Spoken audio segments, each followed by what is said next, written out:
Hey everyone, in this video I'll be showing you how to use and see bookmarks in Twitter. So let's get started. So here I'm having a tweet and to the bottom of the tweet you'll be having a bookmark icon, okay, the second icon before sharing. So if I just click this, we'll be getting post added to your bookmarks. So now for viewing the bookmarks, to the leftmost top you'll be having your profile. Just click that and here you'll be having an option called as bookmarks about list. Click this and here you can see I'm having the latest bookmark which I just added right now. And if you want to clear a particular bookmark, you can just click on this.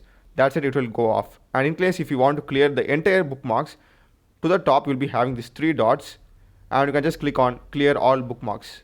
If you just click on clear, everything will go. So this is basically how you use and see bookmarks in Twitter. I hope you would have found this video useful. Do check the playlist of my channel. There are a lot of videos in programming and AI. Subscribe me. Thanks for watching.